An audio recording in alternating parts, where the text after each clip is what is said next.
I moved into the duplex that spring because it was quiet, cheap, and the listing said the top floor was vacant pending renovation. I work from home, so silence mattered more than square footage. My setup was simple: laptop on the dining table, kettle always refilling, noise-canceling headphones most of the day. The landlord told me, "No one's up there yet. You'll barely notice it." Seemed like a deal. The first odd sound came at 12:18 a.m. on a Tuesday. I'd stayed up late finishing reports, headphones off, window cracked for air. Above my bedroom, something scraped, long and steady like chair legs sliding across wood. It stopped the second I held my breath. I told myself it was the house expanding, maybe the pipes. Easy. The next night, same time, only heavier. A dragging sound, then one single weighted step. I stood in the hallway with my mug, waiting for another. Nothing. Silence settled again.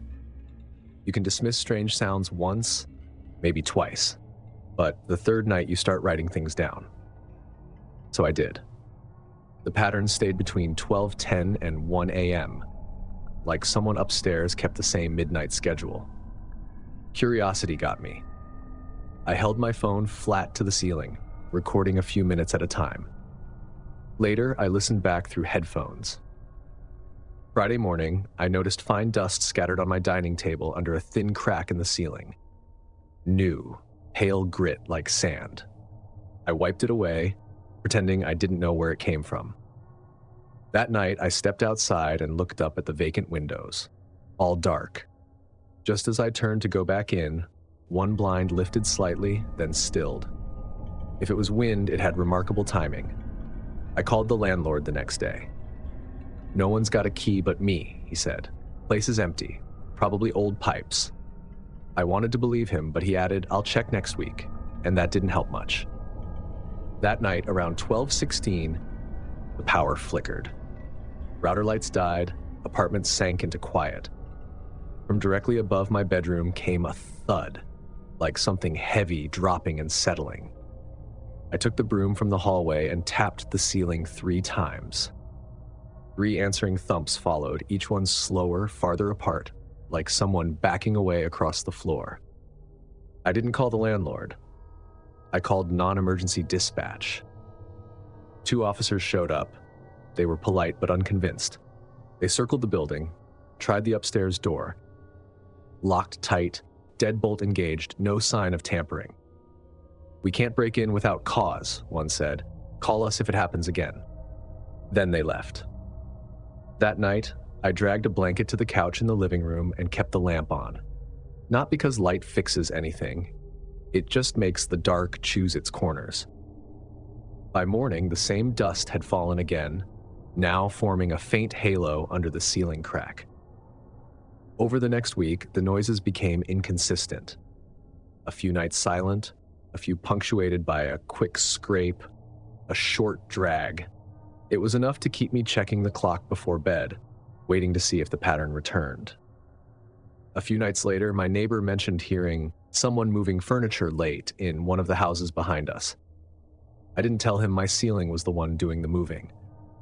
Some things are easier to face if you keep them private. The landlord finally came the following week. He knocked on the upstairs door, paused, then unlocked it with a new key. "See? Empty," he said, letting me look. And it was. Bare wood floors, no furniture, just paint cans and a few tools. He looked around, confused but unbothered.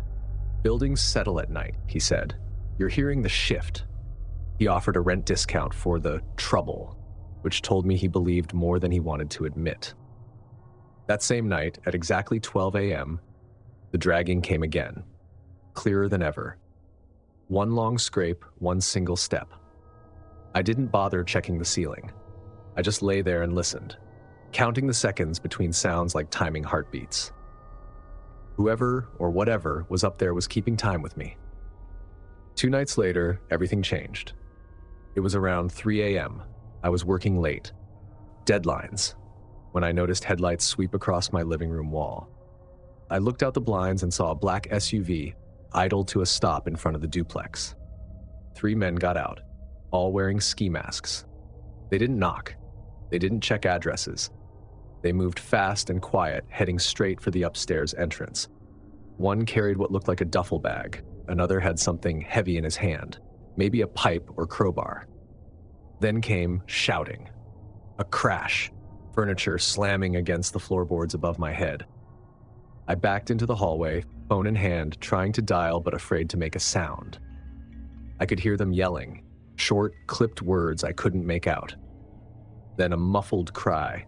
Then another thud that shook dust from the ceiling. 10 seconds later, the noise stopped. I peeked through the blinds again. The three men rushed out carrying the same duffel, only now it sagged heavier, like it wasn't just clothes inside. They piled into the SUV and peeled off without headlights. That's when I finally called 911. "Someone's in the apartment above me," I whispered. "Three men just broke in. They left in a black SUV. No plates I could see. There's been fighting.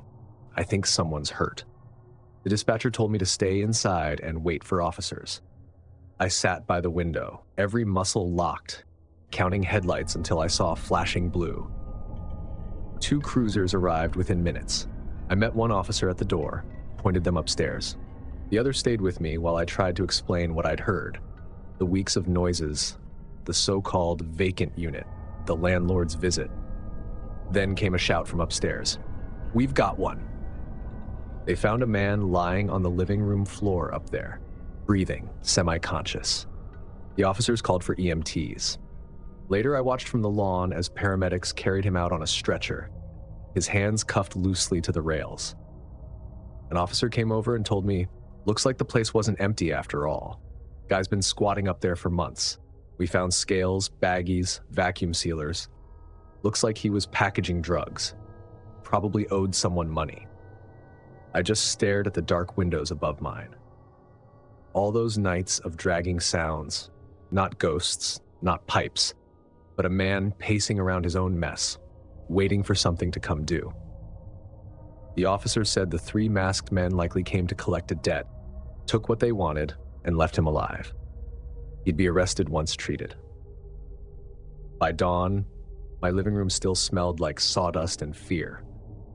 The landlord called later that day, voice shaky, promising to change all the locks, get me a month's rent back, maybe a new lease somewhere else. He kept apologizing like it was a customer service mistake. I moved out that week because I know what I heard wasn't just noise. It was someone living right above me, waiting for his night to come. And when it did, it wasn't the kind of ending that fixes anything.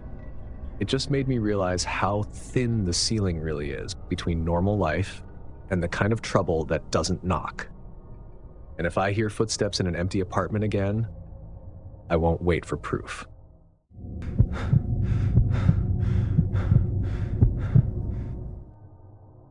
I've always liked routine.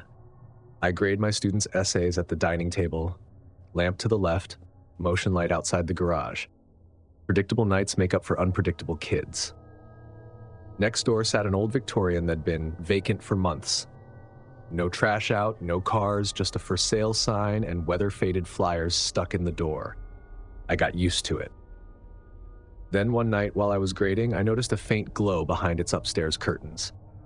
Not bright, more like a lamp half covered by a sheet. It vanished before I could even stand. I figured it was a timer, maybe a realtor's trick to make the place look lived in.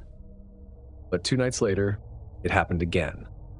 I walked over on a Saturday morning pretending to pick up the flyers clogging the porch slot. Up close, the brass handle showed old fingerprints. The flyers were soggy and stuck together. I peeked around back, expecting boarded windows, but instead I caught a brief sweep of light inside. A flashlight beam, steady, then turning toward my own house before it clicked off. I stood there, heart too aware of itself, and left before I could make sense of it. A week later, I noticed my mail had thinned out. Nothing important missing, just the usual junk. Utility flyers, alumni mailers.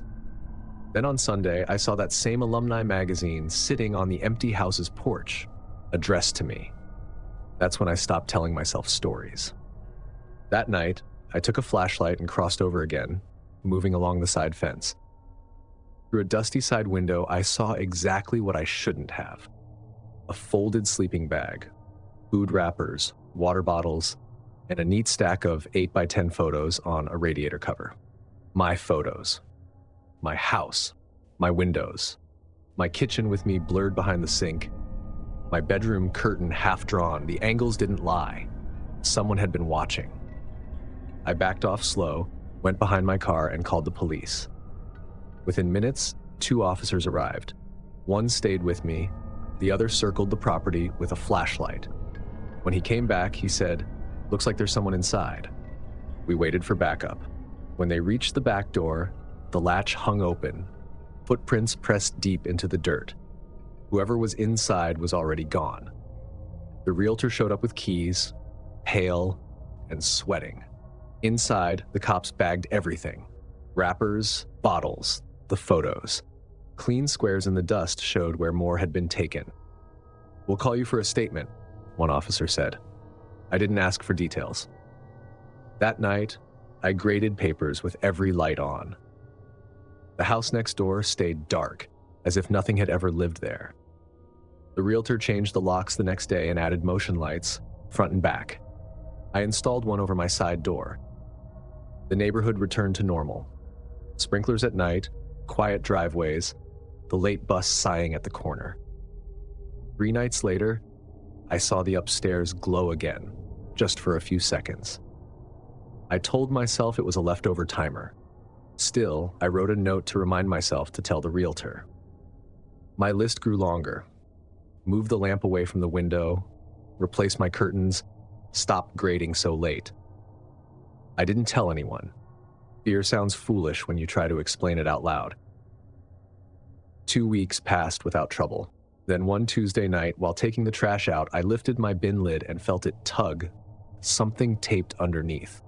A single photograph. My kitchen window, taken at night. The angle was higher this time, just above eye level. In the reflection, I could see myself at the sink, dish towel over my shoulder, completely unaware. The photo paper was crisp, still smelling faintly of developer chemicals. I didn't drop it. I peeled it off carefully, took it inside, and slid it into a folder with the date in pencil. That night, I slept in the guest room, the one without windows facing the Victorian. I wedged a chair under the doorknob. It made me feel better, even if it wouldn't stop anything real. Months passed. The house eventually sold to a couple with a baby. We wave sometimes. I never told them what happened, and I never got the photos back from the police. The only person I spoke to about this was the school principal, and we both think that it was a student I failed that year. The student made a scene at school and got expelled, and maybe he was trying to scare me. For a moment it worked, but then I understood what it was. Now, when I take the trash out, I still lift the lid just to be sure. Nothing's been there since, but absences make their own kind of noise.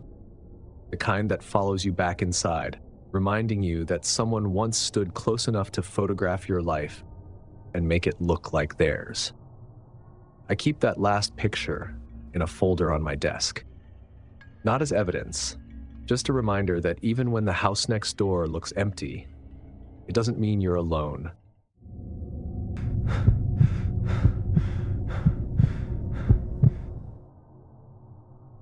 I'm the guy on the block who goes all in on Halloween. Fog machine, skeleton in a lawn chair, motion lights, the works. My route as a postal worker makes me half local celebrity to the kids. I know most of their names, most parents too. That Monday in 2022, I set out my usual candy bowl on the porch with a handwritten sign, "Take 2. I'm watching. Be cool." I actually do sit near the door. It's part of the fun. By 9, the crowd thinned to stragglers. I left the porch light on, bowl inside, figured a few latecomers might still try. At 10:11 p.m., the doorbell rang. One kid stood there alone. A cheap ghost mask, small frame, no parents in sight. I handed over 2 pieces and gave my friendly spiel. He didn't say a word, just nodded and left. At 10:27, same kid, same mask. Took one, left. At 10:41, again. By then, it was more weird than funny, so I brought the bowl inside. 10 minutes later, another ring. I cracked the door, chain still on. "We're out, bud," I said. The kid leaned in, too close for comfort, silent. So close I caught a faint smell of sugar through the mask. Something about the way he moved, it wasn't shy. It was like he was seeing how far he could push. "Go on home, all right?" I added, but he didn't move. That's when I noticed the shape under his sleeve. A long, straight bulge, tucked tight against his wrist. I stepped onto the porch, widening the gap so he'd back off. He did, quick, like the movement surprised him. The mask bent inward along one cheek, the kind that comes stapled to cardboard. I could see pink skin through the eye holes, flushed and sweating. "You live around here?" I asked, keeping my voice calm. He angled his body away from the street, like he didn't want to be seen. "Hey," I said, "you're my neighbor's kid, right?" He flinched when I said his name. I reached up, lifted the edge of the mask just enough to see. His mouth was clamped tight, eyes glassy, unfocused. The sleeve slipped slightly, just enough for the knife handle to flash, black plastic in the porch light. I lowered the mask and said, "You should head home." He whispered, "Wanted to see the house inside." "Not your house. The house." Then he turned and bolted down the walkway into the dark between hedges. I locked everything, bolt, chain, porch light off. Called his dad. No answer. Called non-emergency. They said they'd send a patrol. The cruiser rolled past 20 minutes later, flashlights cutting over lawns. One officer knocked next door. No response. "We'll check back," he told me, scribbling a report on his hood. "Call if he returns." I tried to sleep, but every creak sounded like steps. The fog machine tube outside hissed once as it cooled. It almost made me laugh. Almost. The next morning, I caught the dad in his driveway. "Hey," I said carefully, "your son came by late last night." He laughed before I could finish. "Teenage weirdness. You know how they get. No harm." He didn't ask what his kid had said. Didn't ask about the knife. One afternoon, I spotted the kid. He was out front with his dad. No hoodie, no mask. He looked right at me, then quickly away, like he'd already decided the conversation was over. A few days later, the police knocked on their door, and after that, his father never spoke to me again, as if I were the one to blame. I still put out decorations the next year. I still smile for the kids, still play the part, but once it's past 10, I turn the light off. Because I keep thinking about the way he said it, wanted to see the house inside. Not a threat, not curiosity, more like something he believed he was owed.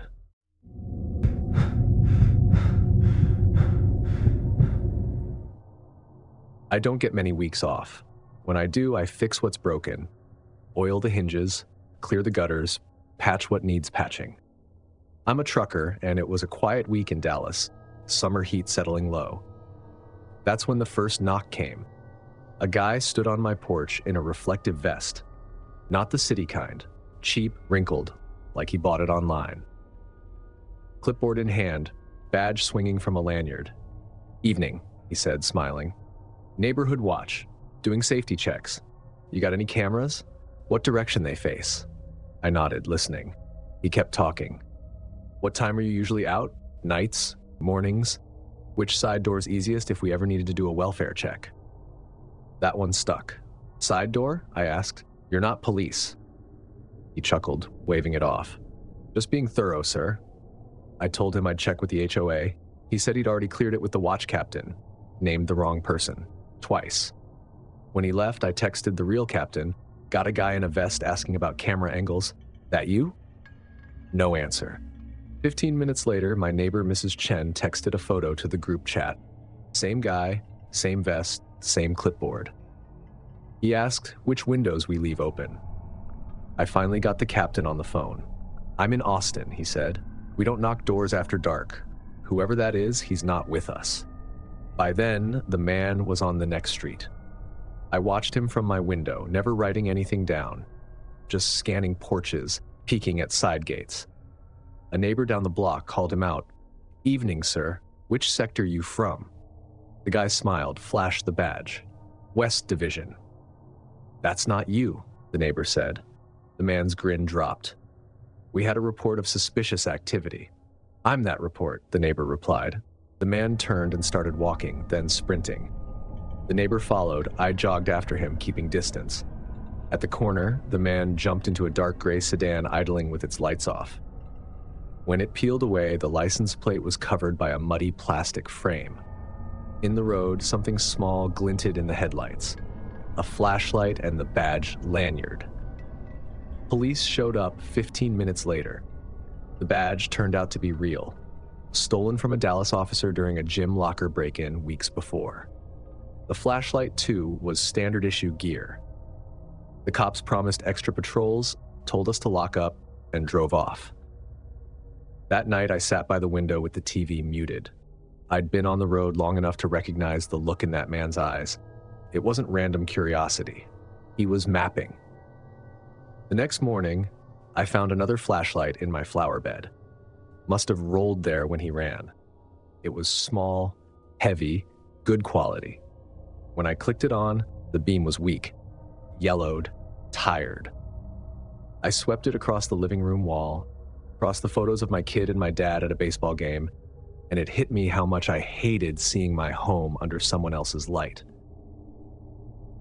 For 3 nights, patrol cars crept through our block. You could tell they meant it.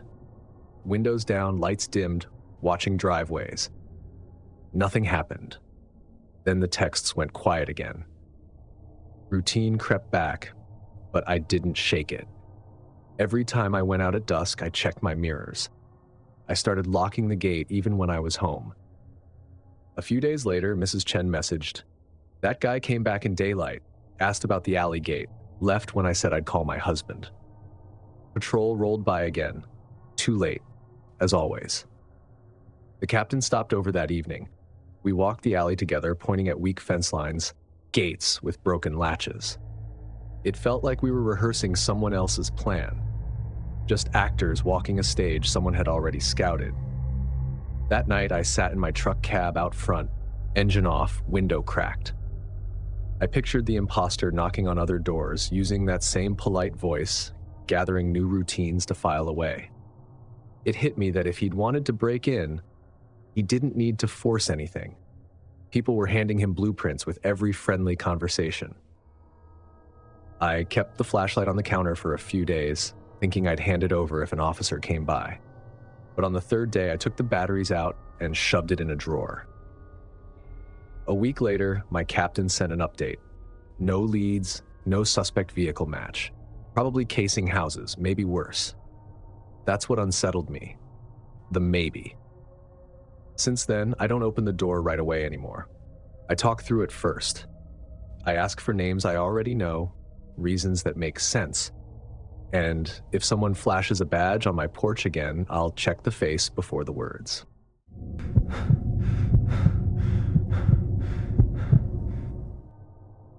I liked that duplex. Cheap rent, good location, quiet street in Tempe. Only real catch was the driveway. One thin strip of concrete, meant to be shared. My neighbor across the line was an older guy, always on his porch like it was a job. Straw hat, old newspaper, and that stare you feel before you see it. First week, I eased my car in, hugging the edge. He waved me to stop like an airport marshal. "Keep your wheels inside the line," he said, tapping the faded crack that split the drive. "Fire code." "Got it," I said, smiling like I meant it. It started small. Trash cans moved an inch, then 2, perfectly lined up when I hadn't touched them. Notes tucked under my wiper, too close to the line. Or, "Please align bins properly." The handwriting was so neat it felt rehearsed. At first I laughed. Texted a photo to my friends. My neighbor runs the HOA of one. But the humor went flat fast. One morning, 2 of my tires were slashed. A scrap of paper under the wiper read, "Don't block my exit again." The thing is, I hadn't parked there in 2 days. When I knocked on his door, he lifted a single blind slat and said, "Some people don't respect boundaries." Then he let it fall. That night, I bought a dash cam off Amazon, mounted it on the windshield, aimed down the driveway. The red blinking light made me feel safer, or at least watched by the right side. I started noticing more. The way his porch chair angled slightly toward my door. How he appeared the second I opened my trunk or stepped onto the porch. Always just watching. He'd make small talk with this tight smile. Long day? Trash pickups early tomorrow. Always normal words, wrong tone. I kept my answers short. Then came Friday night. I'd closed at work, tired, driving home a little before midnight. The street was empty, orange from the street lamps. I turned onto my block and froze. He was standing dead center in the driveway, hands at his sides, no wave, no word, just waiting. My headlights caught his eyes for a second, and something in the look told me he wasn't bluffing. I slowed, just enough to make a choice. Then I passed him. As I rolled by, he stepped closer, then lunged, grabbing the passenger side. The sound of his hand slamming the window startled me. "You do not pass here," he yelled. My name followed, which meant he'd been paying a lot more attention than I thought. I didn't stop. I hit the gas just enough to make him stumble back. A porch light across the street flicked on. Someone shouted for me to stop. I didn't. I parked 2 blocks away under a streetlight, called a friend first, then 911. When the officers showed up, he was gone. I told them everything, the notes, the tires, the dash cam. "It's technically civil," one officer said, "unless he threatens you again." "He grabbed my car," I said. "Then it's harassment, borderline. We'll log it, maybe point a camera toward the shared space." They knocked on his door anyway. No answer. The porch chair sat empty, but the blinds were open now, wide. Before leaving, one officer told me, "Document everything. Don't engage." That night, I texted my landlord. He replied in the morning, "We'll paint a divider line and put up a bollard. Soon." Landlord, soon means never. So I adjusted my life. Parked a block away, walked home with my phone camera open, flashlight on, pretended it didn't bother me that every time I turned the corner, his silhouette was already there, waiting. The dash cam became my diary. It caught nothing interesting. Just moths, cats, wind. But I kept it rolling because I didn't trust the quiet. He, on the other hand, got louder in small ways. His radio played exactly at dusk, always the same station. He watered his single porch plant for an hour, staring at the stream as it hit dry dirt. He rearranged his wind chimes by fractions of inches. All those gestures meant something, even if I couldn't name what. The police checked in once after my follow-up report. "We can give him a verbal warning," the officer said. They did. I watched through my blinds as the officer talked to him, the old man nodding with that same calm smile. When the car left, he bent to adjust his welcome mat until its corners lined perfectly with the porch boards. Days passed. Nothing happened. Then one Thursday, I parked in the drive just long enough to unload groceries. When I came back out, a new note sat under my wiper, held down by a small river rock. "We keep our agreements here." He sat on the porch again, hands folded like prayer, smiling without moving. I called the police again. They came again. He denied everything again. They told me, "If you can prove it's him, we can escalate." I showed the notes, the dash cam, the video of him lunging. They promised to document it all. But promises don't stop fear. Paper doesn't stop people. A week later, the landlord finally sent someone to paint the line. The guy rolled a perfect white stripe down the middle of the drive, said the bollard would come soon. That line didn't help. It just made the space look smaller. After that, I parked 2 blocks away every night, walking the same route under the same dim lamps. I told myself it was safer, but it also felt like surrender. Every time I turned the corner, I slowed, scanning the driveway mouth. Sometimes he was there, sometimes not, and that almost felt worse. It's been months now. The bollard finally showed up. Bright yellow, waist high, cheerful. He hates it, I can tell. He keeps stacking his porch magazines into neat little towers like a wall against the color. I still use the dash cam. The police number's pinned in my phone favorites. I tell myself I'm cautious, not scared. But every night, when I turn onto my street, I do the same thing. Ease the car forward, scan the drive, look for a shape that doesn't belong. Most nights there's nothing, just the dark line of concrete and a few fallen leaves. But I never assume, because the one time you do, that's when someone steps out of the shadow and says, "You're too close to the line." If these neighbor stories made you rethink waving at anyone across the fence, smash that like button, hit subscribe so you never miss the next nightmare, and tell me the moment that creeped you out the most. And if you think the suburbs are calm and predictable, oh man, you're about to find out they're the opposite. Click now to watch 4 disturbing suburban horror stories, because every quiet street has at least one house you should never walk past. Or if you want to keep going, just stay here. Another video on the same theme you just watched will roll right after. Thanks for watching. Stay alert, stay safe, and I'll see you in the next nightmare.